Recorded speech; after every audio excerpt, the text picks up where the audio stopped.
कृषि दर्शन कार्यक्रम में सब किसान मन के जतु भाई बटले बहुत बहुत जोहार। और आप सभी को रुमकी का भी नमस्कार। का हाल समाचार है भौजी? बहुत बढ़िया, आप कैसे हैं? एकदम बहुत नगद और रोज से तो बड़ा दिन बाद आज भेंट हुआ थे। हाँ बिल्कुल, कुछ दिनों के बाद हमारी मुलाकात हुई है क्योंकि बहुत टाइम से हम लोग पूजा की तैयारी में लगे हुए थे। एकदम बहुत अच्छे से पूजा भी मन गया, आपका भी पूजा बहुत अच्छा से हुआ होगा। हाँ, लेकिन ऐसा है कि हमारे मन फटाफट कार्यक्रम करो और करेला। तो चलिए, इन्होंने कह दिया है कि जल्दी से हम शुरुआत करते हैं, तो चलिए शुरुआत करते हैं कृषि समाचार से। नमस्कार, कृषि समाचार में आपका स्वागत है। आपके साथ मैं हूं सबा गुलरेज। आइए देखते हैं आज कृषि समाचार में क्या है खास। रामगढ़ जिले में प्रखंड स्तर पर होगी कृषि उपकरण बैंक की स्थापना। रातू के बिजुलिया में प्रथम बीज प्रसंस्करण इकाई की स्थापना। एक मुलाकात सफल किसान के साथ।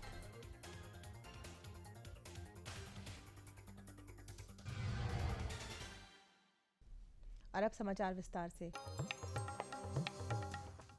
कृषि एवं गन्ना विकास विभाग तथा भूमि संरक्षण विभाग द्वारा रामगढ़ जिले में प्रखंड स्तर पर कृषि उपकरण बैंक स्थापित करने की योजना तैयार की गई है। इस कार्य के लिए जिले में काम करने वाले सक्रिय जल छाजन समिति, स्वयं सहायता समूह, उपभोक्ता समूह, कृषक मित्रों, लैब्स, पैक्स, सहकारी समिति, निबंधित गैर सरकारी संस्था, कृषि विज्ञान केंद्र और बीज ग्राम जैसी संस्थाओं से आवेदन आमंत्रित है। कृषि यंत्रों की खरीद पर अनुदान उपलब्ध कराया जाएगा। पिछले दिनों रातू प्रखंड के बिजुलिया गांव में बागवानी मिशन के सहयोग से राज्य की पहली बीज प्रसंस्करण इकाई की स्थापना की गई। इस इकाई की स्थापना सहकारी संस्था आदिवासी कृषक मल्टी स्टेट कोऑपरेटिव सोसाइटी ने की है। बागवानी मिशन के निदेशक डॉक्टर प्रभाकर सिंह ने इकाई का निरीक्षण किया और किसानों को प्रशिक्षण के लिए पंतनगर कृषि महाविद्यालय भेजने का आश्वासन दिया। रबी मौसम में सब्जी फसलों को कीट के प्रकोप से बचाने के लिए पिछले फसल की कटाई के बाद बचे अवशेषों को खेत से अच्छी तरह से साफ कर लें, साथ ही बीजोपचार के बाद ही फसल लगाएं। किसान भाइयों, आप पुराना जो अवशेष बच जाते हैं, जिस भी सब्जी का लें तो उसमें जो पुराने अवशेष हैं उसको ज़रूर साफ करें। साथ साथ अपने खेतों में जो खरपतवार है उसको भी साफ करके रखें। तो इससे क्या होगा कि जो कीट के जो जीवन चक्र पूरे होते हैं वो बाध होते हैं। साथ साथ जो कीट में किसी कीटनाशक दवा का प्रयोग कर सकते हैं। यदि मोनोक्रोटोफास एक कीटनाशक है जो कि मोनोसील के नाम से आता है, 1 लीटर पानी में 2 मिलीलीटर लेके और खरीफ फसलों पर छिड़काव करें। और कीट से बचने के लिए कीटनाशक से बीज का उपचार भी किया जाता है। जैसे कि किसी भी कीटनाशक को लेके बीज में 3 मिलीलीटर ग्राम आप बीज में मिला के तब अपने जो पौधशाला में उसको लगाएं। सब्जी फसल सलाद मटर से अच्छी उपज प्राप्त करने के लिए किसान भाई इसके उन्नत प्रभेद स्वर्ण तृप्ति लगाएं। ये कृषि अनुसंधान केंद्र पलांडू द्वारा विकसित किया गया है। सलाद मटर की मिठी और मुलायम प्रजाति होती है। इन दिनों सलाद के लिए इसका विशेष रूप से इस्तेमाल किया जा रहा है। वैसे ये सब्जी में भी काफ़ी पसंद किया जाता है। तो ये सलाद मटर में हमारा इस केंद्र से एक नई प्रजाति का विकास हुआ, प्रभेद का विकास हुआ, जिसका नाम है स्वर्ण तृप्ति, जिसका बीज इस केंद्र से प्राप्त करके किसान भाई अभी खेती कर सकते। जिसका उपयुक्त समय अभी आ चुका है। तो ये अक्टूबर महीना का दूसरा पखवाड़ा और नवंबर महीना का पहला पखवाड़ा में इसका बुआई किसान भाई अच्छा तरह से कर सकते हैं। और जो जैसे हम मटर का खेती करते हैं उसी विधि से भी इसका खेती है। केवल इसमें एक गुण है, जो इसका जो छिलका में वो रेशा नहीं बनता है, तो पूरा नरम होता है, मीठा होता है। इसका मीठी फली के नाम से या सलाद मटर के नाम से जाना जाता है, जिसका किस्म का नाम है स्वर्ण तृप्ति, जो हमारे इस केंद्र से विकसित हुई है। और इसका बीज भी हमारे केंद्र से किसान भाई प्राप्त करके इसका सफलतापूर्वक खेती कर सकते हैं। डेयरी व्यवसाय से जुड़े पशुपालक गायों से दूध निकालने के लिए मिल्किंग मशीन का इस्तेमाल कर सकते हैं। ये उपकरण प्रति आधे घंटे में 9 लीटर दूध निकालने की क्षमता रखता है। अब वक्त हो चला है एक कामयाब किसान से मिलने का, तो आइए चलते हैं किसान के पास। आज हमारे साथ एक ऐसे प्रगतिशील किसान जुड़े हैं जो परिश्रम और तरक्की पसंद ख्याल के धनी हैं। यही वजह है कि ये अपनी हर फसल की खेती में 200% ऊर्जा लगाते हैं और दुगनी उपज प्राप्त करते हैं। तो आइए इन्हीं से मिलकर जानते हैं इनके खेती करने का तौर तरीका। जो कि हम खेती बाड़ी करते हैं, धान मकई और ये बंधा गोभी टमाटर। कृषि केंद्र में जाकर हम लोग ट्रेनिंग करते हैं, उससे बढ़िया ट्रेनिंग लेते हैं उससे, जैसे कि बढ़िया फसल को उपजाते हैं और बढ़िया मार्केट में ले उसको बेचते हैं और उसी से हम अपना बाल बच्चा को पढ़ाते लिखाते हैं, खाते पीते हैं, घर मकान अपना बढ़िया से बनाते हैं।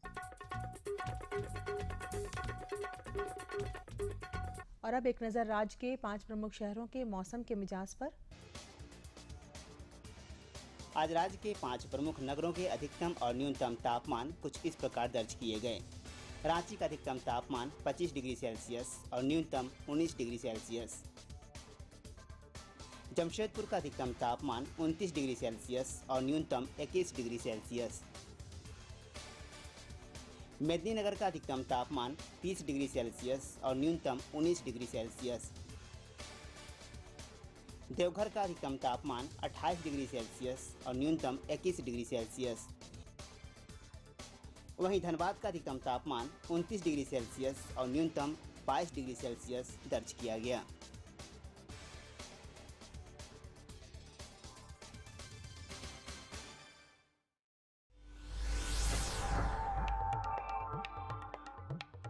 और अब मंडी भाव में आइए नजर डालते हैं अनाजों के भाव पर। आज कृषि उत्पाद बाजार समिति पंडा रांची में विभिन्न खदानों के थोक भाव कुछ इस प्रकार दर्ज किए गए। चावल मोटा 1900 रुपये से 2150 रुपये। चावल मध्यम 2200 रुपये से 2650 रुपये। चावल उत्तम 2700 रुपये से 5400 रुपये। गेहूँ 1400 रुपये से 2200 रुपये। चना 3700 रुपये से 4200 रुपये। दाल अरहर 5600 रुपये से 6600 रुपये। दाल मसूर 4550 रुपये से 5400 रुपये। दाल चना 4600 रुपये से 5500 रुपये। सरसों तेल 8400 रुपये से 9400 रुपये। चीनी 3300 रुपये से 3400 रुपये। आलू 1000 रुपये से 1200 रुपये और प्याज 3000 रुपये से 4500 रुपये प्रति क्विंटल रहा। कृषि समाचार में आज इतना ही। अगले दिन अगले अंक में फिर मुलाकात होगी कुछ ताज़ा खबरों के साथ। तब तक के लिए दीजिए इजाज़त। नमस्कार, जोहार। हमरे कर्जे किसान मन है, हमरे मन जे है कि नवा नव तकनीक के बारे में जानी ला कि कैसे खेती करे के चाहिए, उन्नत प्रभेद कौन कौन सन है, और ये देखो मंडी का भाव हमरे मन के जानकारी रहना बहुत जरूरी है। तो किसानों को सही जो जानकारी होती है मंडी की वो हम आपको दिलाते हैं, और साथ ही मौसम कैसा रहेगा इसकी भी पूरी जानकारी दिला डालते हैं। तो किसान मन अब हमरे मन ऐसा करीला कि एक छोटा सा विराम ले लेला, लेकिन कहूँ जाए के नखे कारण है कि रोड मन खातिर हमरे बहुत बढ़िया जानकारी लेके आई, तो तुरंत हमारे मन आविला बड़ा झट से। ये लो और बताओ। बस। अरे ये क्या भैया जी, बस इतनी सी रासायनिक खाद? किसानी छोड़ रहे हो क्या? किसानी नहीं, नादानी छोड़ रहे हैं। मिट्टी की जांच कराई है, अब तो लालाजी जितनी जरूरत है उतने ही उर्वरक खेत में डालेंगे। हाँ, किसान भाई आज ही अपने जिले की नजदीकी भूमि परीक्षण प्रयोगशाला में मिट्टी की जांच जरूर करवाएं और मिट्टी में पोषक तत्व, नमी व पौधे के विकास को देखते हुए केवल जरूरत के अनुसार ही पोषक तत्व डालें। और हाँ, मिट्टी में गंधक, जस्ता, बोरोन जैसे सूक्ष्म पोषक तत्वों का पता लगाना भी न भूलें। उर्वरक और जैविक खाद के सही उपयोग से भूमि का उपजाऊपन बनाए रखें, उत्पादकता बढ़ाएं, खर्चा घटाएं और बहुमूल्य विदेशी मुद्रा बचाने में भी सहयोग दें। और हाँ, धीमी गति से नाइट्रोजन उपलब्ध कराने वाले उर्वरकों जैसे नीम लेपित यूरिया को प्राथमिकता दें और यूरिया का पत्तों पर छिड़काव करें। अरे वाह, तू तो सचमुच समझदार हो गया रे। अधिक जानकारी के लिए संपर्क करें जिला कृषि अधिकारी या किसान कॉल सेंटर।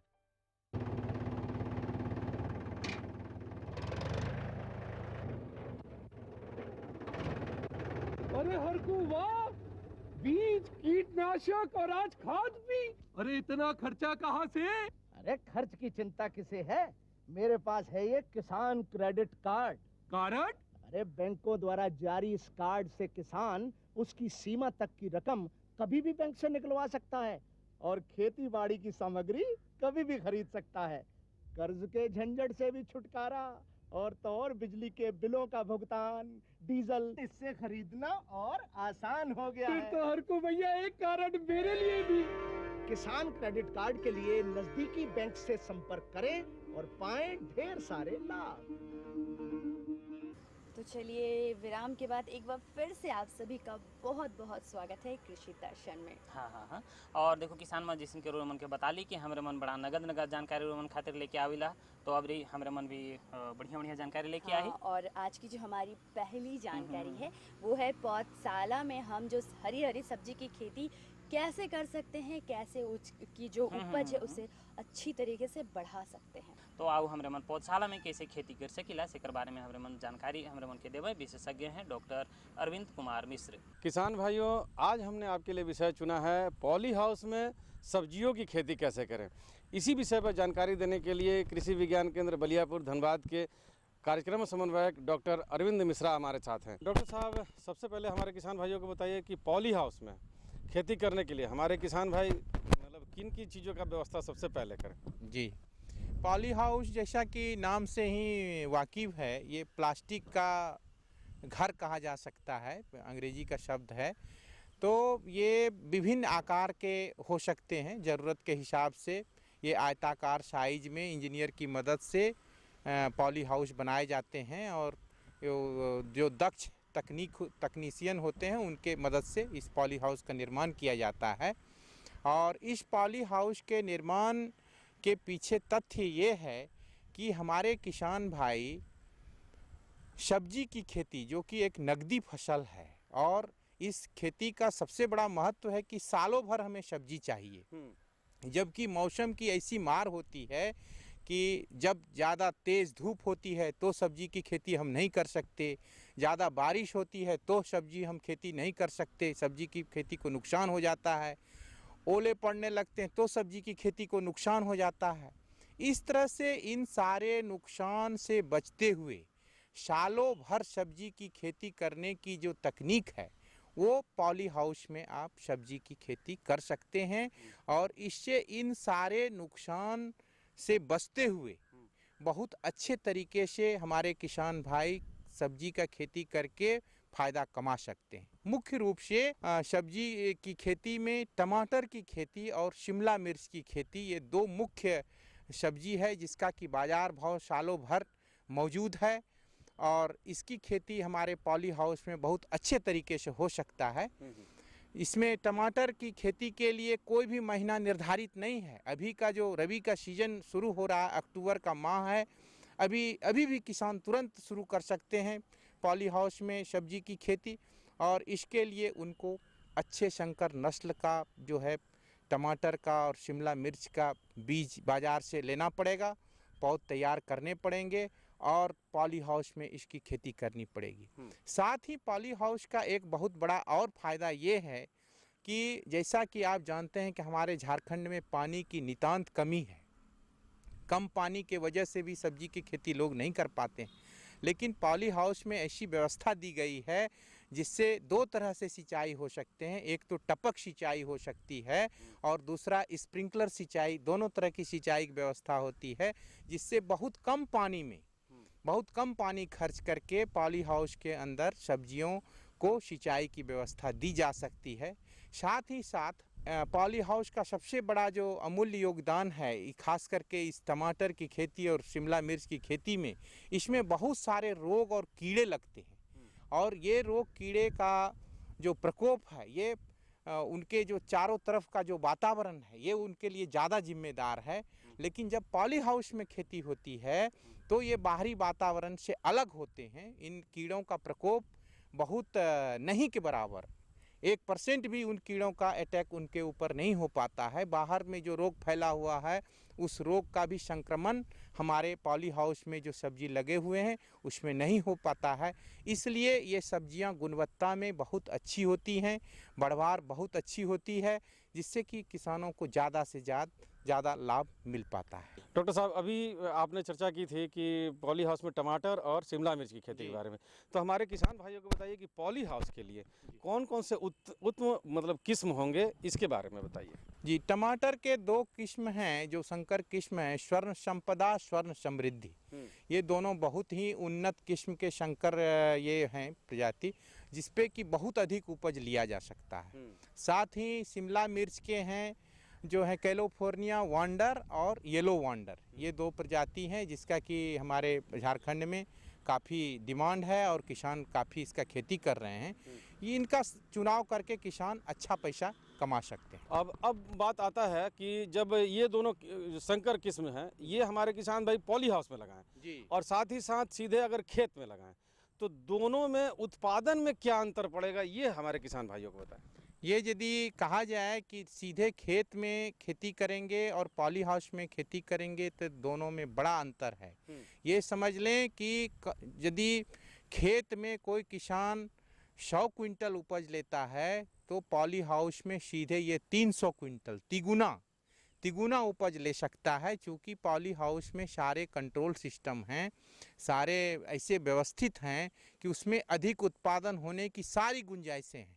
अब तो देखा जाता है कि पॉली हाउस दूर से देखने से लगता है काफ़ी खर्चीला है, तो हमारे किसान भाई जो दूर दराज जो झारखंड में रहते हैं, छोटे खासकर तक किसान, वो कैसे इसको एफर्ट कर सकते हैं? जी, ग्रामीण स्तर के जो किसान हैं उनको पॉली हाउस बनाने की कोई दिक्कत नहीं है। उनके पास सफिशिएंट अपने ग्रामीण स्तर पे इनके पास मटेरियल है। कुछ चीज़ उनको बाज़ार से खरीदने की ज़रूरत पड़ेगी।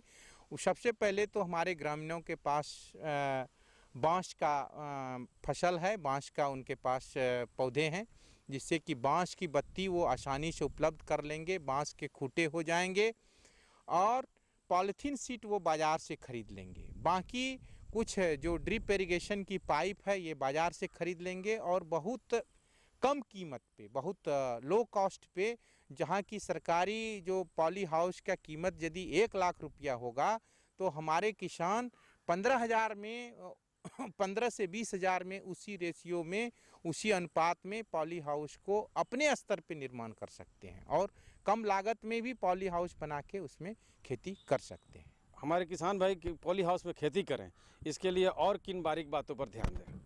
और उनको बारीकी ये समझनी चाहिए कि पॉली हाउस बनाते समय दिशा का ध्यान जरूर रखें, चूँकि आंधी से इसको नुकसान हो सकता है। इसलिए जब भी पॉली हाउस बनावें तो ये पछुआ जो हवा चलती है, पछुआ का जो अंधड़ आता है, इससे बचने का जरूर गुंजाइश करें, ताकि उनको पछुआ हवा से पॉली हाउस को नुकसान ना होने पाए। तेज़ आंधी में पॉली हाउस को नुकसान होता है, इसलिए पॉली हाउस की ऊंचाई भी सीमित रखनी चाहिए। ज़्यादा ऊंचा होने से इनको अंधड़ से, तूफान से नुकसान हो सकता है। देखा किसान भाइयों, पॉली हाउस के कितने फ़ायदे हैं। उसमें एक तो कीड़े मकोड़ों का प्रकोप कम होता है, सिंचाई के लिए पानी की कम लागत होता है और आपका बहुत सारा बचत होता है और ढेर सारा उत्पादन भी होता है। खासकर तक खेत में सीधे अगर बुआई करते हैं तो उसमें 1 गुना होता है, तो पॉली हाउस में सीधे 3 गुना हो जाता है। डॉक्टर साहब ने कितनी अच्छी जानकारी दी। डॉक्टर साहब आपने इतनी अच्छी जानकारी दी, इसके लिए आपका बहुत बहुत धन्यवाद। देखा, तो ये जानकारी हमने बहुत अच्छी दिलाई है। और अब जो हमारी दूसरी जानकारी है वो क्या है? देखो, ऐसा है कि अब गेहूं कर तैयारी है, गेहूं खेती कर बहुत किसान मन अपन तैयारी करे शुरू कर दे हैं। तो भैया कैसे इकर खेती करे है, इकर उन्नत प्रभेद कौन कौन सा है, कैसे ही मन चुनाव करबे, सेकर भी तो समस्या है। बिल्कुल बिल्कुल, आपने तो ठीक किया है। ये सारी चीज़ों का सही जानकारी होना बहुत जरूरी है। मिट्टी का चुनाव करे है, मिट्टी का जांच करवाए है, खाद कौन कौन सा हमारे मन दे सके खेत में, सबका जानकारी होके चाहिए। तो आओ हमारे मन फटाफट इकर बारे में जानकारी कर लेविला। हमारे संगे एक विशेषज्ञ जुड़े हैं, डॉक्टर परवेज आलम। तो इनकर से हमारे फटाफट जानकारी कर लेविले कि भाई कैसे हमारे गेहूं का खेती कर सकीला। किसान भाइयों, जैसा कि हम जानते हैं खरीफ फसलों के अंत का समय आ गया है और अभी रबी के फसलों का मौसम है। और रबी फसलों में सबसे ज़्यादा उत्पादन हमारे यहाँ, हमारे राज्य में गेहूं का होता है। इसकी विस्तृत जानकारी के लिए हम आज मौजूद हैं बिरसा कृषि विश्वविद्यालय में और हमारे साथ विशेषज्ञ मौजूद हैं डॉक्टर परवेज आलम जी। डॉक्टर साहब, सबसे पहले ये बताइए कि परंपरागत तरीके से जो किसान भाई खेती करते हैं गेहूं की, उसका किस तरह से करें वो? देखिए, हमारे झारखंड राज्य में बहुत सारे किसान ऐसे हैं जो गेहूं की खेती पर ध्यान देते हैं और जो खेती करते हैं वो ज़्यादातर परंपरागत ढंग से गेहूं की खेती करते हैं। तो मेरा ये कहना है कि जो किसान भाई परंपरागत ढंग से गेहूं की खेती करना चाह रहे हैं उनको चाहिए कि धान की फसल जैसे ही उनकी पक जाए तो उसको काट करके खेत से हटा लें और हटाने के बाद खेत की 2 से 3 बार गहरी जुताई कर लें। जुताई करने के बाद 1 से 2 बार पाटा करें। पाटा करने का उद्देश्य ये है कि जो मिट्टी के कण हैं वो बहुत महीन कण में परिवर्तित हो जाएं, ढेले जैसा न रहें। इससे क्या होता है कि गेहूं के जब सीड को खेत में डालते हैं तो उससे उसका जो जर्मिनेशन होता है, मतलब जो फसल अंकुरित होकर बाहर आती है, वो अच्छा होता है। तो एक कहावत भी है, जैसे सभी किसान भाई जानते हैं कि ढेले चना और मैदे गेहूँ, यानी चना को अगर आप ढेले जैसे मिट्टी में भी अगर चना को आप बो देंगे तो वहाँ पर चना हो जाएगा, लेकिन गेहूं के केस में ऐसा नहीं होता है। इसके लिए मिट्टी का जो संरचना है उसको आपको बिल्कुल मैदे की तरह करना होगा, यानी बहुत महीन से महीन आपको फील्ड तैयार करना होगा। तो इसके लिए अगर 1 पाटा से ना काम चले तो 2 पाटा कर लें, 2 पाटा से ना काम चले तो कम से कम 3 पाटा अवश्य कर लें। इसके बाद ही आप खेत को समझे कि मेरा तैयार हो रहा है गेहूं के बुआई के लिए। साथ ही साथ अगर आपके पास कंपोस्ट या सड़ी हुई गोबर की खाद है तो खेत तैयार करने के पूर्व जब आप जुताई करेंगे तो इसको खेतों में अच्छी तरह से डाल लें ताकि ये खेतों में पूरे जगह ये फैल जाए, क्योंकि कंपोस्ट खाद डालने से मिट्टी की उर्वरा शक्ति और अन्य भी जो शक्तियां हैं जो किसान भाई नहीं देख पाते हैं अपने नग्न आँखों से, उससे काफ़ी मिट्टी का जो सेहत है वो बनता है और आपका फसल अच्छा होता है। इसके अलावा क्या कोई गेहूं उत्पादन के लिए कोई नई तकनीक आई है, इस विषय में आप बताइए। देखिए, अभी जो नई तकनीक अभी हम लोग चर्चा करते आ रहे हैं और आपके साथ भी करेंगे, वो है जीरो टिलेज से गेहूं उत्पादन। अब आप पूछेंगे कि जीरो टिलेज क्या हुआ, तो टिलेज एक अंग्रेजी शब्द है जिसका मतलब होता है खेत की जुताई, कुड़ाई, निकाई, गुड़ाई जो हम बोलते हैं उसको अंग्रेजी में कहते हैं टिलेज, यानी खेत को जोतना, कोड़ना, इसको हम लोग नाम देते हैं टिलेज का। और इसके पहले चूँकि जीरो लगा हुआ है, इसका मतलब शून्य, यानी हमको खेत की जुताई कुड़ाई में कुछ हमको नहीं करना है। तो फिर आपका अगला प्रश्न ये होगा कि फिर गेहूं लगाएंगे कैसे? तो कुछ नहीं है, बहुत सिंपल तकनीक है। असल में जीरो टिलेज की आवश्यकता इसलिए पड़ रही है कि देखिए, जो हमारा जो प्राकृतिक संसाधन है, जो हमारा पानी आधारित जो खेती हम करते हैं, को अगर कोई किसान भाई गेहूं की खेती करने उतरते हैं और उस समय जो खेत में वो फिर कृषि कार्य करेंगे, खेत को तैयार करेंगे, इसमें उनका 8 से 10 दिन का समय चला जाता है और तब तक काफ़ी देर हो चुका होता है गेहूं के बुआई के लिए, क्योंकि गेहूं का बुआई समय पर करना बहुत आवश्यक है और इसका निर्धारित समय है नवंबर लास्ट से पहले, आपको नवंबर 30 नवंबर से पहले इसकी बुआई कंप्लीट कर लेनी है। तो इसी सब चीज़ को ध्यान में रखते हुए कि आप किसान भाई का समय ज़्यादा ना बर्बाद हो खेत तैयार करने में। जी सर, ये बताइए कि ये जीरो टिलेज के बारे में आप विस्तृत जानकारी दें किसान भाइयों को, किस तरह से उसको उपयोग कर पाए हमारे किसान भाई। देखिए, जीरो टिलेज करने के लिए आप जिस समय धान के फसल को काटते हैं, आपको उसी समय थोड़ा सा ध्यान देने की ज़रूरत है। जो आप धान का फसल काटते हैं, मैं आपको आपके माध्यम से बताना चाहता हूं कि जो धान की फसल होती है उसमें आप इतना बड़ा जो है नाड़ा छोड़ते हैं खेत में। धान का जो नाड़ा होता है वो इतना बड़ा छोड़ते हैं, यानी 6 से 7 इंच का नाड़ा छोड़ते हैं। लेकिन जीरो टिलेज से अगर आपको गेहूं लगाना है तो आप कोशिश करिए कि ज़मीन से बिल्कुल सटा के काटें धान को, ताकि जो धान का नाड़ा है वो इतना, देखिए कैमरामैन से हम आग्रह करेंगे, ये दिखाएं, इतना बड़ा से ज़्यादा न छोड़ें, क्योंकि अगर इतना बड़ा छोड़ेंगे तब आपकी जीरो टिलेज से जो है वो बुआई आसान हो जाएगी। और आज अगर आप धान को काट रहे हैं खेत से, तो आप देखेंगे कि खेत में कुछ नमी है और इस नमी का हमको फ़ायदा उठाना है। तो कैसे उठाएंगे? इसके लिए हम क्या करेंगे कि जिस दिन हम धान काट रहे हैं उसके ठीक दूसरे दिन हम खेत में आकर के जीरो टिलेज से गेहूं की बुआई करेंगे, ताकि जो आपका ज़मीन में जो मॉइस्चर है, जो नमी है, उसका अधिक से अधिक हम लाभ उठा सकें। अब इसका विधि कैसे होगा? विधि ये होगा कि एक निश्चित दूरी पर 20 सेंटीमीटर की दूरी पर या तो किसान भाई डछो के माध्यम से कर सकते हैं, अगर उनके पास जीरो टिल ड्रिल मशीन है तो उससे भी इसकी बुआई कर सकते हैं। लेकिन मैंने देखा है कि अभी भी हमारे बहुत सारे ऐसे गांव हैं, बहुत सारे ऐसे कस्बे हैं जहां पे जीरो टिल ड्रिल मशीन अभी उपलब्ध नहीं है।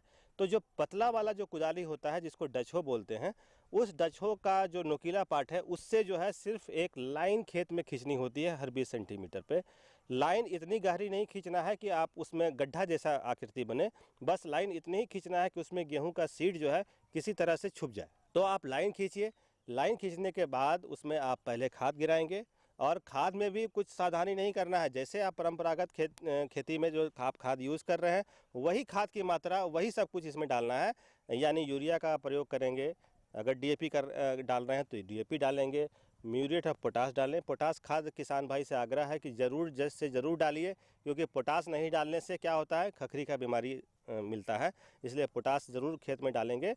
और डालने के बाद तब क्या करेंगे, उस गड्ढे जो आपने लाइन बनाया है उस लाइन में आप गेहूं के सीड को आप लगा देंगे, और इस सीड की जो दर होगी वो 100 केजी प्रति हेक्टेयर के दर से होगी। डॉक्टर साहब, ये जानना चाहेंगे कि किसान भाई जो गेहूं के फसल के प्रभेद का चुनाव करेंगे वो किस तरह से करेंगे? हाँ, देखिए ऐसा है कि गेहूं के प्रभेद के चुनाव में किसान भाई को बहुत ही सजग रहने की आवश्यकता है, क्योंकि देखिए गेहूं के 2-3 प्रभेद प्रमुख हैं कि समय से बुआई करने के लिए और सिंचित अवस्था में करने के लिए। उसके लिए आपके 9107 HD 2788 ये 2 प्रभेद ऐसे हैं जो अभी हर जगह उपलब्ध हैं, और किसान भाई अगर चाहें तो बिरसा कृषि विश्वविद्यालय से भी संपर्क कर सकते हैं और उनको ये सीड वहाँ से मिल सकता है और इसकी बुआई करें। देर से अगर किसान भाई नवंबर में नहीं कर पाते हैं, किसी वजह से दिसंबर उनका चला जाता है, तो दिसंबर में बुआई करने के लिए CBW 38 हम चाहेंगे कि किसान भाई यूज़ करें। अगर CBW 38 नहीं मिल पाता है उनको, तो K9107 यानी K9107 यहाँ पे यूज़ कर सकते हैं, क्योंकि देखिए K9107 एक ऐसी वैरायटी है जो नॉर्मल सोन में भी अच्छा करती है और लेट से लगाते हैं तो वहाँ भी अच्छा करती है। इसलिए आप K9107 का प्रयोग करें। तीसरा कैटेगरी जो मैंने चर्चा किया था वो था असिंचित अवस्था में लगाने के लिए, यानी जिन किसान के पास इरिगेशन बहुत कम है तो वो उस कंडीशन में C306 का प्रयोग करें। C306 एक ऐसी प्रभेद है जिसको 1 से 2 पानी मिलने से भी वो अपनी उपज क्षमता जितना है उसका वो उसी हिसाब से पैदावार देती है। इसलिए किसान भाई को चाहिए कि ज़्यादा वैरायटी का मैं नाम नहीं बता रहा हूँ, इसलिए किसान भाई फिर उसमें कंफ्यूज होने लगेंगे। मैं 2 ही 3 वैरायटी का नाम बता रहा हूँ। डॉक्टर साहब, आप हमारे कार्यक्रम में आपका बहुत बहुत धन्यवाद। धन्यवाद। जोहार किसान भाई। बहुत अच्छा लगा मुझे ये जानकारी पाकर, क्योंकि जिस तरह से परवेज जी ने हमें ये जानकारी दी है, उम्मीद करते हैं कि जो हमारे किसान हमसे जो जुड़े रहते हैं उन्हें ये जानकारी काफ़ी लाभ दे सकती है। ये एकदम सुपट कहली। तो किसान मन देखो, अब तो बेरा हमारे मन के कहत है कि अब हमरा उनके विदा मन से लेवे के चाहिए, लेकिन विदा लेवे से पहले हमारे मन रोज तरिए अपन कार्यक्रम कर पता लिखवाई देवेला। तो जल्दी से कागज़ और कलम निकालिए और हमारा पता लिख डालिए। हमारा पता है कार्यक्रम कृषि दर्शन, कृषि प्रकोष्ठ द्वारा केंद्र निदेशक, दूरदर्शन केंद्र, राप्ती रोड, रांची। और पिन संख्या है 834001। किसान मन जैसे रोए मन कर खत आवेला नहीं तो उत्साह वर्धन भी हमारे मन में होएला, और भाई नवा रोए मन कर जो सुझाव है सके भी तो हमरे जानीला। तो किसान मन इसने हमरे मन के लिखते रहो और सुझाव अपन भेजते रहो। हमरे 2 जन के तब तक ले विदा दो, लगे तब जोहार।